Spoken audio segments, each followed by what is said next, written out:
ஆண்டவருடைய பரிசுத்த நாமம் மகிமைப்படுவதாக.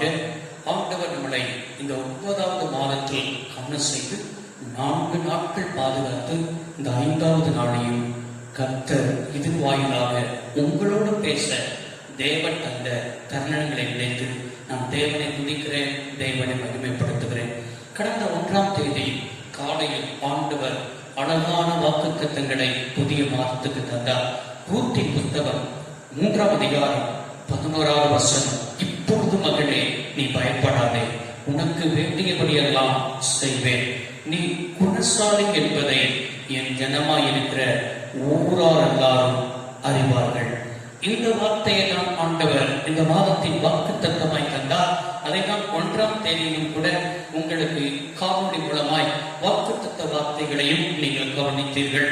இதே வார்த்தையிலிருந்து தான் சில காரியங்களை இந்த நாளில் பேசுவதற்கு பரிசுத்த ஆவியானவர் என்னை நடத்தினார். நாம் கண்களை மூடி ஜெபிப்போம். சர்வ வல்லமை உள்ள தெய்வமே, இந்த வார்த்தையை கர்த்தர் அபிஷேகித்தாலும் தெய்வமே, இந்த வார்த்தையை எங்கெங்கெல்லாம் காந்து உடைய பிள்ளைகள் ஆண்டுடைய வார்த்தையை கேட்கிறார்களோ, என் ஆண்டவர் பேசும் நாங்கள் கேட்கிறோம். என்ன நிலைமையோடு கூட இருக்கிறார்கள் என்பது எனக்கு தெரியாத ஆண்டவரே, நீ சர்வ வல்லமை உள்ளவர். நீ உடைய பிள்ளைகளை ஆராய்ந்து அறிகிறவர். உடைய பிள்ளைகளுடைய நிலைமைகள் எல்லாம் அறிந்து என் ஆண்டவர் அற்புதங்களை செய்கிறாங்க. இயேசுவின் நாமத்தில் வேண்டி கேட்கிறோம் நல்ல பிதாவே, ஆமென். ஆண்டவர் கடந்த நாட்களில் அதே 3ஆம் அதிகாரம் 11வது வசனத்தில் உனக்கு வேண்டியபடியெல்லாம் செய்வேன் என்று ஆண்டவர் நம்ம கூட பேசினார். இந்த நாளிலும் கூட அந்த 3ஆம் அதிகாரம் 11வது வசனத்தில் நீ பயப்படாதே, நீ குணசாலி அப்படின்னு சொல்லி நீ நீ நீ அப்படின்னு சொல்லி என்ன செய்யப்பட்டிருக்கிறது, எழுதப்பட்டிருக்கிறது. எனக்கு அருமையான தேவனுடைய பிள்ளைகளே, இந்த நாளிலும் கூட இந்த நாளுக்குரிய தலைப்பு நீ பயப்படாதே. எனக்கு அருமையான தேவனுடைய ஜனமே, ரூத்தின் சரித்திரத்தை கொஞ்சம் அறிந்து கொள்ள வேண்டும். ரூத் யார் அப்படி சொன்னா நாம் அழகாய் சொல்வோம், மோபாபிய ஸ்திரீ. இந்த ரூத்தின் புத்தகம் என்ன பின்னணியத்தில் எழுதப்பட்டது என்பதை நாம் முதலாவது அறிந்து கொண்டால், அதற்கு பின்பாக கொஞ்சம் ரூத்தை குறித்து அறிந்தால் மாத்திரம்தான் கொஞ்சம் வார்த்தையை கேட்பதற்கு இன்னும் அதை ஆவியானவருடைய அதை எழுதி வைத்திருக்கிற ஆழத்தையும் அறிந்து கொள்ள முடியும். ரூத் 1ஆம் அதிகாரம் 1வது வசனத்தில் வாசிக்கிறோம், நியாயாதிபதிகள் நியாயம் விசாரிக்கும் நாட்களிலே தேசத்தில் என்ன உண்டாயிடுச்சு, பஞ்சம் உண்டாயிடுச்சு. அப்படி என்றால் இந்த ரூத்தின் புத்தகம் நியாயாதிபதிகள் நியாயம் விசாரித்த காலத்தில் எழுதப்பட்ட, அதாவது நடக்கப்பட்ட ஒரு சரித்திர புத்தகம் தான் இந்த ரூத்தின் புத்தகம். வேதத்தில் குறிப்பிட்டுள்ள 20 பஞ்சங்களில் இங்கே ரூத்தின் காலத்திலும் கூட என்ன நடந்தது என்று சொன்னால் 20 பஞ்சத்தில் ஒரு பஞ்சம் தான் இந்த பஞ்சம் என்று சொல்லி நாம் விளங்கிக் கொள்ள வேண்டும். ஏன் நீங்கள் நல்லா விளங்கிக் கொள்ளுங்க. நகோமியுடைய வாழ்க்கையை, எலிமெலேக்கினுடைய வாழ்க்கையில், பெத்லகேமில் அப்படிப்பட்ட பஞ்சம் உண்டாக வேண்டும் என்பதை முதலாவது நாம் விளங்கிக் கொள்ள வேண்டும். பாருங்க, அங்க தேசத்தில் பஞ்சம் உண்டானதான். தேசத்தில் பஞ்சம் உண்டானதை விட்டு இவன் பெத்லகேமின் ஊராயிருந்தன இந்த எலிமெலேக், அவளும் அவனுடைய மனைவியும் அவனுடைய 2 பிள்ளைகளும் பெத்லகேம் என்றால் அப்பத்தின் வீடு, அதை விட்டு மோவாப் தேசத்திற்கு பஞ்சம் விளைப்பதற்காக இந்த எலிமெலேக் என்ன செய்தார் என்று சொன்னால் கடந்து சென்றதாக நாம் வேதத்தில் என்ன செய்ய முடிகிறது, வாசிக்க முடிகிறது. இவன் எங்கே கடந்து சென்றார்? மோவாப் தேசத்திற்கு கடந்து சென்றார். மோவாபியர்கள் யார் என்று சொல்லி நாம் விளங்கிக் கொள்வோம் என்று சொன்னால், மோவாபியர்கள் லோத்துடைய ஒரு நாள் லோத் என்ன செய்தான் என்று சொன்னால் குடித்து வெறித்து அவன் என்ன செய்தான் என்று சொன்னால் படுத்திருந்தான். குடித்து வெறித்து படுத்திருக்கும் பொழுது அவனுடைய 2 பிள்ளைகளும் அவனோடு கூட தவறாக நடந்து கொண்டு அதன் மூலமாக ஒரு சந்ததி இந்த பூமியில் என்ன செய்தது, பிறந்தது. அந்த சந்ததியினர்கள் தான் யார் என்று சொன்னால் மோவாபியர்கள். இதை குறித்து உபாகமம் 23ஆம் அதிகாரம் 3வது வசனத்தில் என்ன செய்கிறோம், வாசிக்கிறோம். எனவே தவறாக ஒரு சந்ததி உண்டானது, தவறாக உண்டான சந்ததி மோவாபியர்கள். அதனால்தான் மோவாப் தேசம் சபிக்கப்பட்ட தேசமாய் என்ன செய்யப்பட்டது, காணப்பட்டது. 10ஆம் தலைமுறை வரைக்கும் அவர்கள் திருச்சபைகளுக்குள், அதாவது சபைக்குள் வராதபடி அவர்கள் ஒதுக்கி வைக்கப்பட்ட, சபிக்கப்பட்ட ஒரு தேசமாய்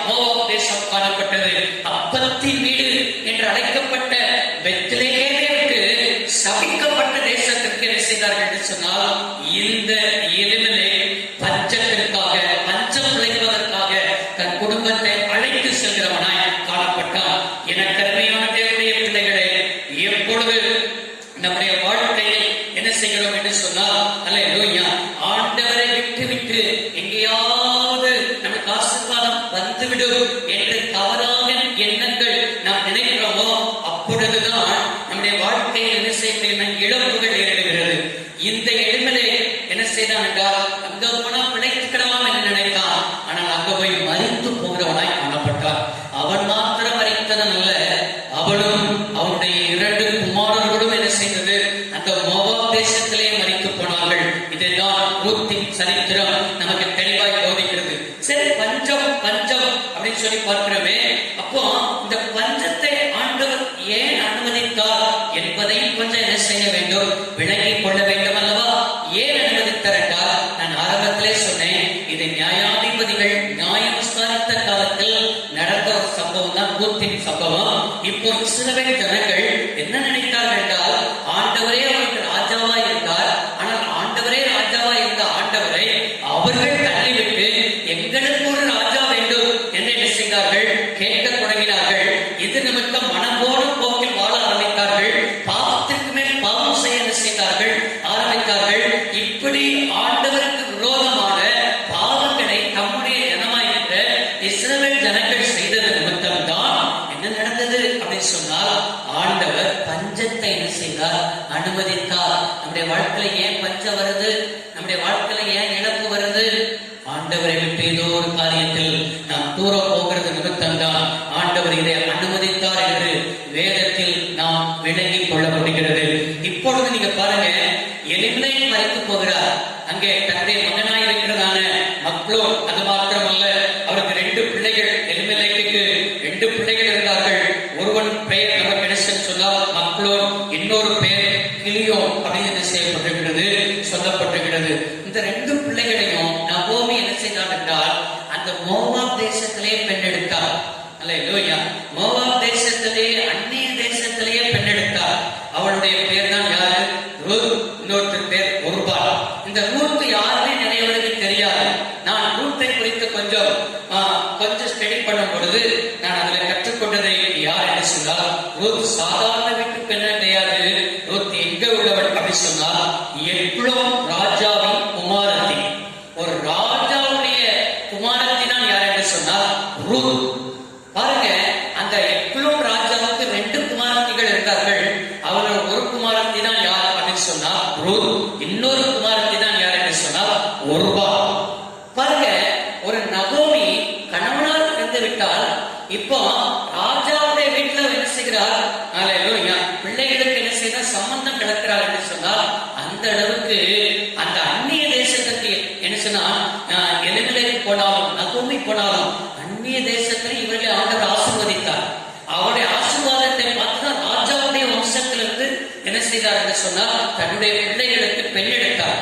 ஆனால் ரூத் நல்லவளை கழுவ ஒரு புறஜாதிய பெண்மணியா இருந்தாலும் கூட, அந்த புறஜாதிய பெண்மணி மூலமா என்ன செய்தது என்று சொன்னால், இயேசு கிறிஸ்து இந்த பூமிக்கு வந்து அவர் இந்த உலகத்தை மீட்டெடுத்தது போலதான் இது திருச்சபையோடு கூட கனெக்ட் பண்ணி பார்க்கணும். இன்னைக்கு புறஜாதியில நம்ம இருக்கிறோம். புறஜாதியில இருந்த நம்மளை ஆவிக்குரிய சூழ்நிலையால் மாற்றி இன்னைக்கு திருச்சபையை கட்டி எழுப்புவதற்கு தேவன் நம்மளையும் இணைத்திருக்கிறார் என்பதை விளங்கிக் கொள்ளுங்கள். ஆமென் சொல்லுங்க பார்ப்போம். இப்ப பாருங்க, இந்த ரூத் யார் அப்படின்னு சொன்னால் ராஜாவுடைய மகள். இப்பொழுது இங்க என்ன செய்கிறாள், அல்லேலூயா, இந்த நகோமியுடைய பிள்ளைகளுக்கு வருகிறாள். அவள் ரூத்துடைய கணவனார் யார் அப்படின்னு சொல்லி நமக்கு நன்றாக விளங்கிக் கொள்ள வேண்டும். மக்லோனை ரூத் விவாகம் செய்தார்.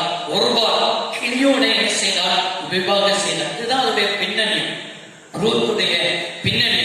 மக்லோனும் அறிந்து போகிறார், கிலியோனும் என்ன செய்கிறார், அடித்து போகிறார். ஆனால் 2 பேருமே மறித்து போகிறார்கள். 2 பேருமே அக்கா தங்கச்சி தான் என்ன செய்கிறார்கள், திருமணம் செய்கிறார்கள். 2 பேருமே மறித்து போனாலும் கூட கற்பத்தின் கனி இல்லை. இளம் வயதிலேயே என்ன செய்கிறாள், 2 பேருமே விதவையாகிறார்கள். ஒருவா என்ன செய்தார் என்று சொன்னால், ஆமி முத்தம் செய்து கொண்டு எல்லாருக்கும் சிறந்த சம்பவம் தான். ஆனால் உம்முடைய தேவன் என்னுடைய தேவன், உம்முடைய ஜனம் என்னுடைய ஜனம், மரணமாகிடும், உண்மை விட்டு என்ன செய்யக்கூடாது, பிரிக்க கூடாது என்று சொல்லி பைத்தியமாய் இருந்தால் தேவன் அவளை ஆசீர்வதித்ததை தான் இங்கே. இதுதான் இந்த ரூத்துடைய சரித்திரத்தின் பின்னணியம் என்பதை நாம் என்ன செய்து கொள்ள வேண்டும், விளங்கிக் கொள்ளணும். கொஞ்சம் பின்னணியத்தை சொல்லிட்டோம்னா கொஞ்சம் அதற்கு பின்பாக கொஞ்சம் ஈஸியாக இந்த ரூத்தின் சம்பவம் என்ன செய்யும், விளங்கும். அப்போ இங்க என்ன செய்கிறார் சொன்னால், மோவாப் தேசத்தை விட்டு எங்கே வருகிறார், பெத்லெகேமுக்கு வருகிறார். பெத்லெகேமுக்கு வந்தால் குறை சொல்கிற அனுபவங்கள் தான் நகோமியுடைய வாயிலிருந்து வருகிறது. ஆண்டவரை குறை சொல்கிறார். ஆண்டவர் போய் சொன்னதுனாலயா அவன் என்ன செய்தால், மோவாப் தேசத்துக்கு போனா, இல்ல இவளே ஒரு குற்றம் போட்டா, இவரே ஒரு வழியை உண்டாக்கினா, அங்கே சொல்கிறார், நான் நிறைவுள்ளவனாய் போனேன், குறைவுள்ளவனாய் திரும்பி வந்தேன் என்று ஆண்டவரே குறை சொல்கிறார்.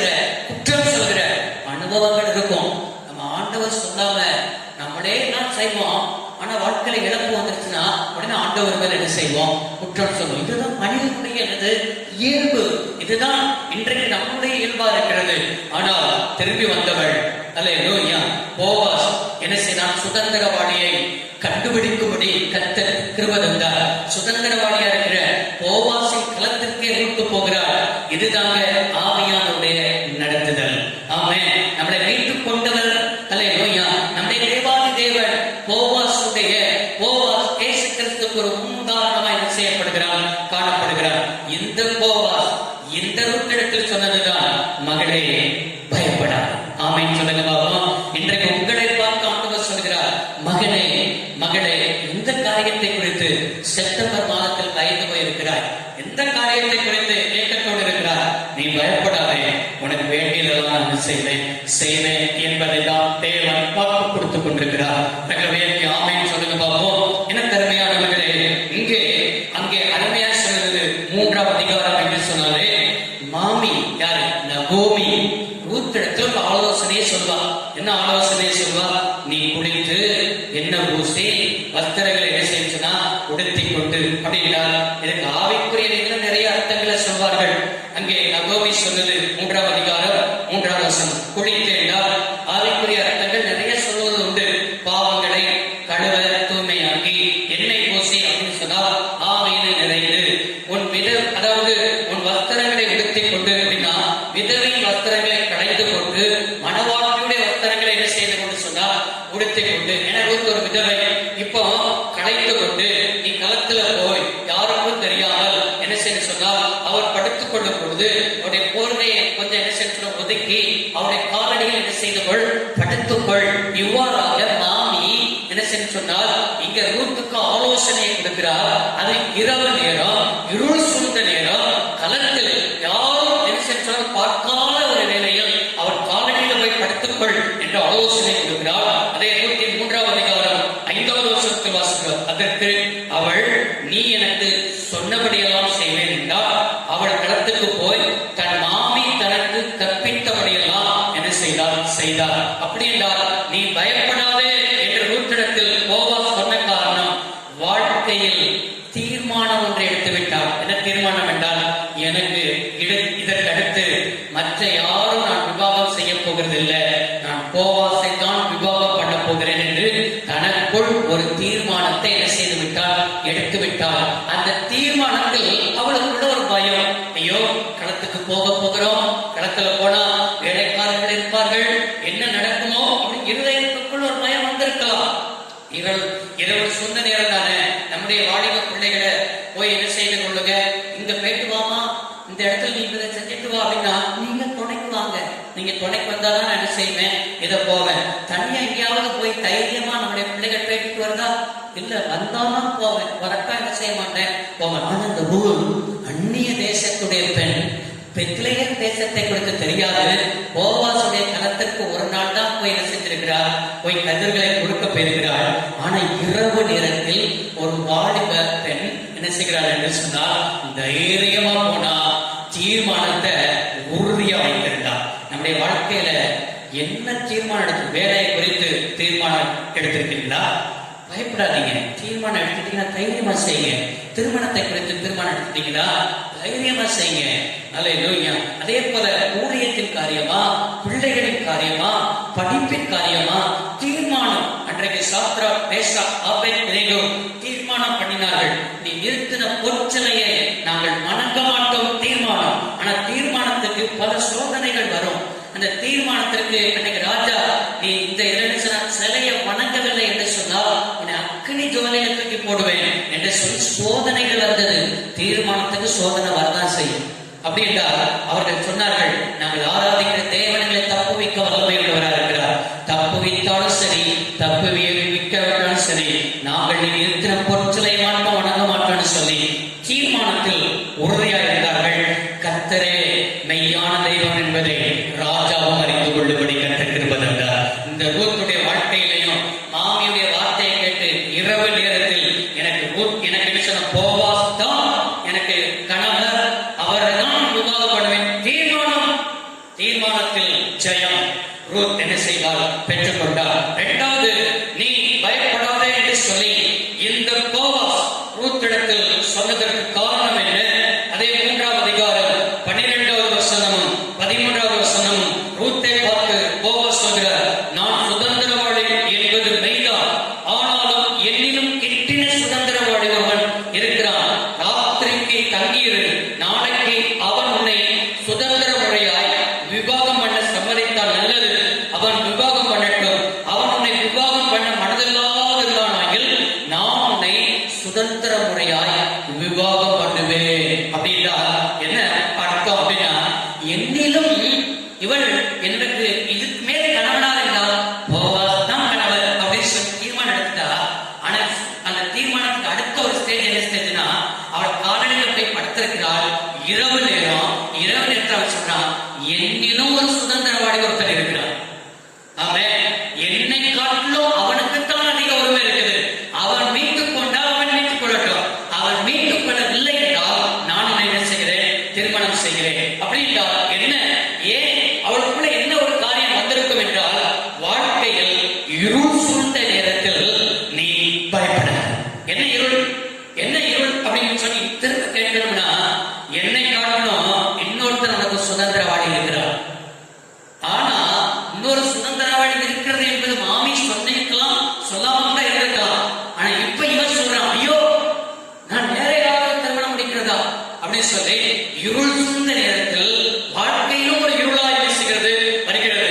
வாழ்க்கையிலும் தடுமாற்றங்கள் வருகிறது. இருள் என்றால் தடுமாற்றம். இவளுக்கு வாழ்க்கையில் தடுமாறுகிற ஒரு சூழ்நிலை, தடுமாற்றங்களின் அனுபவம். வாழ்க்கையில என்ன தடுமாற்றத்தில் இருக்கிறீங்க? தடுமாறி கொண்டு இருக்கிறீங்களா? ஆவிக்குரிய வாழ்க்கையில தடுமாறுறீங்களா? அல்லேலூயா. எந்த காரியத்தை நீங்க என்ன செய்ய முடியலன்னு சொன்னா தடுமாறி கொண்டிருக்கிற அனுபவங்கள் உங்களுக்கு காணப்படுகிறது.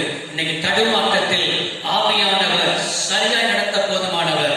அதே போல போவாஸ் சொன்னார், என்னிலும் ஒரு சுதந்திரவாடி இருக்கிறார் அப்படின்னு சொன்னார். அந்த சுதந்திரவாடியை காலையில அந்த போவாஸ் சந்திக்கிறார். அப்படின்னு சொல்லி போர் அப்படின்னு கூப்பிடுகிறார். கூப்பிட்டு அந்த சுதந்திரவாடியை அழைத்து பட்டணத்தில் 10 மூப்பர்களை வைத்து, நீ இந்த மாதிரி என்ன செய்து சொன்னால் ரூத்தை, அதாவது நகோமியுடைய எளிமையுடைய நிலத்தை நீ என்ன செய்து மீட்டுக் கொள்கிறாயா? மீட்டுக் கொண்டால் அதனுடைய பெண் பிள்ளையா இருக்கிறதான ரூத்தை நீ விவாகம் செய்யணும் அப்படின்னு சொன்னால் அவன் என்ன செய்யவில்லை என்று சொன்னால், நான் மீட்டுக் கொள்ள விரும்பவில்லை, நீனே மீட்டுக்கொள் என்று சொல்லி, அதற்கு அந்த நாட்கள் ஒரு வழக்கம் இருந்தது.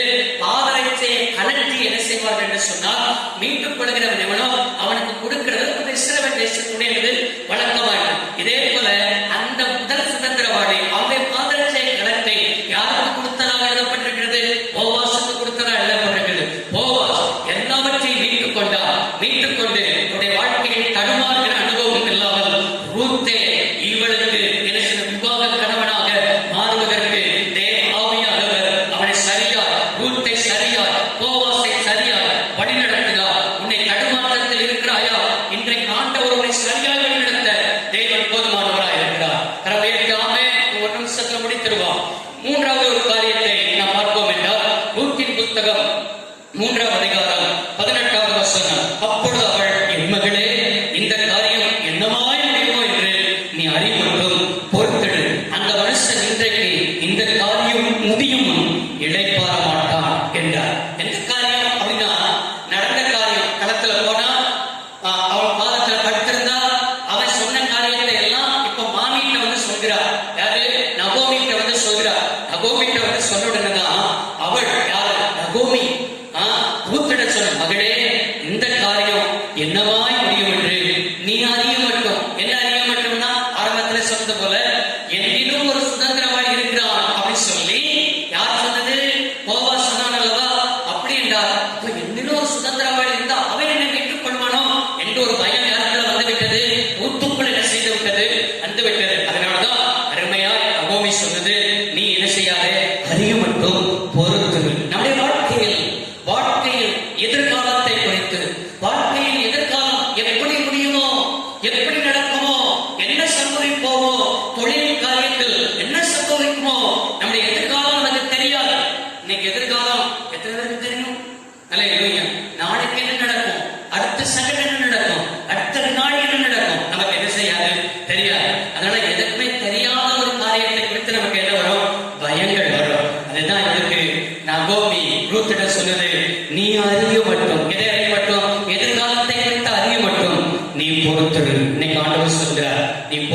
ஏதோ ஒரு காரியத்தை அவனை பொறுத்திருக்க ஆவியானவர் பேசுகிறார். எனவே பொறுத்திரு என் மகளே, நீ பயப்படாதே, உன் எதிர்காலத்தை குறித்து பயப்படாதே. நீங்க ஆண்டவர் சொன்ன வார்த்தை ஏசாயா தீர்க்கதரிசன புத்தகம் 41ஆம் அதிகாரம் 10வது வசனத்தின்படி, நீ பயப்படாதே, நான் உன்னோடு கூட இருக்கிறேன். ஆமென். நம்ம கூட ஆண்டவர் இருக்கிறார். கலங்காதீங்க, திகையாதீங்க. உன் தேவனை நடத்த போதுமானவர். போவாஸ் சொன்னது போல, என் மகளே நீ பயப்படாதே, உனக்கு வேண்டியதெல்லாம் செய்வேன் சொன்னது போல இந்த வாதத்தை செய்ய வல்லமையுள்ளவர். கண்களை மூடி நாம் ஜெபம் பண்ணுவோம். வானத்தை பூமி உண்டான சர்வ வல்லமையுள்ள தேவவே, இந்த மாதத்திலும் இந்த நாளிலும் எங்களோடு கூட பேசுகின்ற வார்த்தைக்கான சோத்திரம். 3ஆம் அதிகாரம் 11வது வசனத்தின்படி, நீ பயப்படாதே, உனக்கு வேண்டியதெல்லாம் செய்வேன். நீ பயப்படாதே. வாழ்க்கையின் தீர்மானத்தில், வாழ்க்கையில் இருள் சூழ்ந்த நிலையில், வாழ்க்கையின் எதிர்காலத்தை குறித்து பயப்படாதே. இந்த வார்த்தையை நம்முடைய பிள்ளைகள் எங்கெல்லாம் பார்க்கிறார்களோ, பயத்தின் ஆவி விலகி போவதாக. ஆண்டவரே ஸ்தோத்திரம். திகிலின் ஆவி விலகி போவதாக. பிள்ளைகளை ஆளுகை செய்வீராக, பிள்ளைகளோடு கூட இருந்து நடத்துவீராக. இந்த வார்த்தை அநேகருக்கு ஆசீர்வாதமா இருக்குன்னு சொல்லி நிறைய சாட்சிகள் எழுதுவது செய்யும். பிள்ளைகள் பிதா குமாரன் பரிசுத்தாவின் நாமத்தில் ஆசீர்வதிக்கிறேன். இயேசுவின் நாமத்தில் வேண்டி கேட்கிறோம் நல்ல பிதாவே, ஆமென். கர்த்தர் ஆசீர்வதிப்பாராக.